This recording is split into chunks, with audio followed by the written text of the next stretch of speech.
Well, this is the thing about it, man. Even though my life gave me a lot of challenges,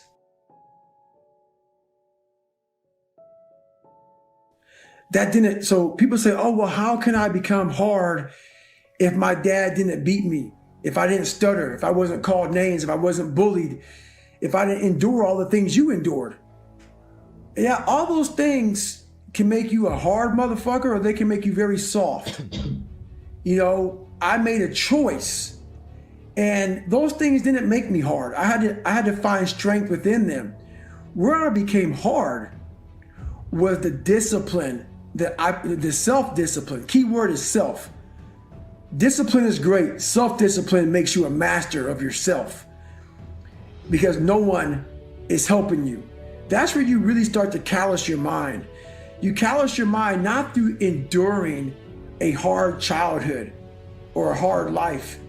It's enduring the things that make you uncomfortable, which is we all have this list in our head of the things that we want to stay very clear of. Some of us are afraid of heights. Some of us are afraid of getting up early.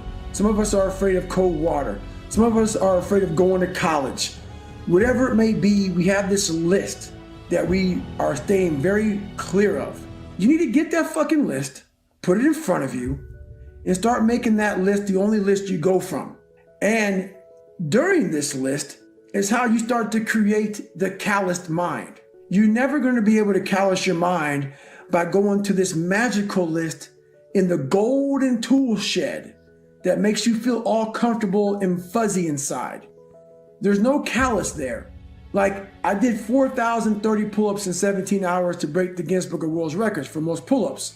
In that time period, I did 67,000 pull-ups in 9 months. 67,000 pull-ups in 9 months. What happens to your hands is they become calloused. Calluses protect your hands against that hard, nasty, gritty ass bar that you're gonna touch thousands and thousands of times. You have to do that to your mind. Your mind has to touch hardship. It has to be uncomfortable. It has to be put in a situation where it's forced to grow. If you're never forcing your mind to grow, there's no calluses. Calluses will never start to grow. So it starts there. You know what? That's just kind of the way that life works sometimes. It's Murphy's Law. When things go wrong, they always seem to happen at once, and they just compound on top of each other. And it's pretty easy sometimes to feel beaten when you're faced with all those issues and all those problems, and they all hit you at the same time.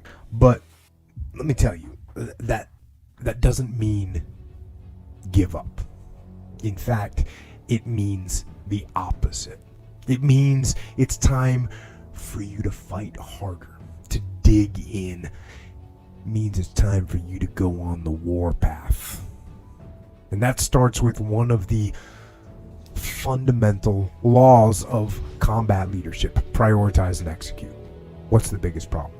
What's causing the most stress? Family? Okay. Sit them down. Explain where you are at. Be blunt, be upfront, and then give them the simple plan of how you're going to get things back on track. Don't sugarcoat it. You give it to them straight. Next, you got some late payments. Call those creditors up. Explain to them what's going on. Set up some kind of a minimum payment plan so you can start making some progress and get them off your back. And then you got your job, right? You're falling behind at work.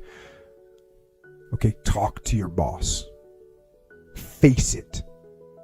Tell him that you're going to step up your game. Tell him you're going to be at work early, you're going to be at work late, you're going to be at work during lunch, you're going to be wherever you need to be whenever he needs you to be there. Tell him you're going to get after it. And tell him that you're 100% committed to supporting him and the company and the mission. And then you get started. And I'm going to tell you right now, it won't be easy. It will be hard because life is hard. That's what life is. And these challenges that you face, they're going to do their best to take you down. Do not let them. Stand up, dig in.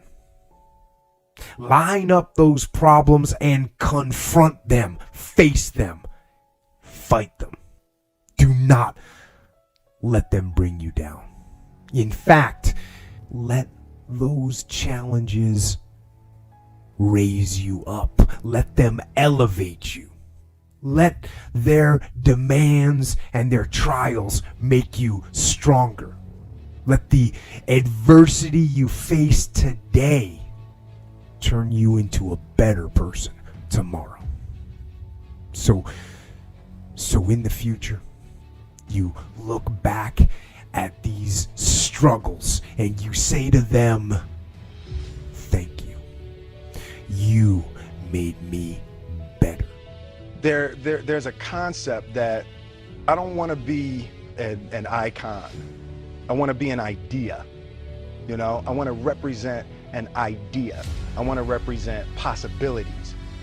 I want to represent magic, right? That you're in a universe and 2 + 2 = 4. 2 + 2 only equals 4 if you accept that 2 + 2 = 4. 2 + 2 is going to be what I want it to be. You know, and like there's a redemptive power that making a choice has, you know, rather than feeling like you're at effect to all the things that are happening. Make a choice. Like, you just decide what it's going to be, who you're going to be, how you're going to do it. Just decide. And then from that point, the universe is going to get out your way. It's like, it's water. It wants to move and go around stuff, you know. So for me, I want to represent possibilities. I want to represent the idea that you really can make what you want. One of my favorite books is The Alchemist, Paulo Coelho. And I just believe that. I believe that I can create whatever I want to create. If I can put my head on it right, study it, learn the patterns, and, you know, it's hard to put into words, real metaphysical, esoteric nonsense, but I feel very strongly that we are who we choose to be. I consider myself an alchemist. An alchemist is basically a mystical chemist, right? And one of the great feats that alchemists used to do is they would take lead, just take a chunk of lead, and they could turn lead into gold. But I'm so connected to symbolically being able to turn lead into gold. You know, my grandmother used to say, you know, life give you a lemon, you go ahead and make lemonade. Absolutely. To me, that's alchemy. That's the same concept behind the alchemist. The only thing that I can see, and you can never really look at yourself, the only thing that I see that is distinctly different about me is I'm not afraid to die on a treadmill. I will run. You would not be outworked. I will not be outworked. Right. Period. Yeah. You might have more talent than me. You might be smarter than me. You might be sexier than me. You might be all of those things. You got it on me in 9 categories. But if we get on the treadmill together, right, there's 2 things. You're getting off first, or I'm going to die. It's really that simple, right? So let's go back to the question about what if people block me out. It's going to be 2 options. Yeah. I'm going to get back in, or I'm going to be dead. Yeah. Right? It's like, you're not going to outwork me. It's such a simple, basic concept. It's the guy who is willing to hustle the most is going to be the guy that just gets that loose ball. You know, he got 2. He got, ooh, God, he hustled, he grabbed that one. That was going to be out of bounds, but he saved it back in. It's like the commodity that I see The majority of people who aren't getting the places they want or aren't achieving the things that they want in this business is strictly based on hustle. It's strictly based on being outworked. It's strictly based on missing crucial opportunities. I say all the time, if you stay ready, you ain't got to get ready. I'm with you.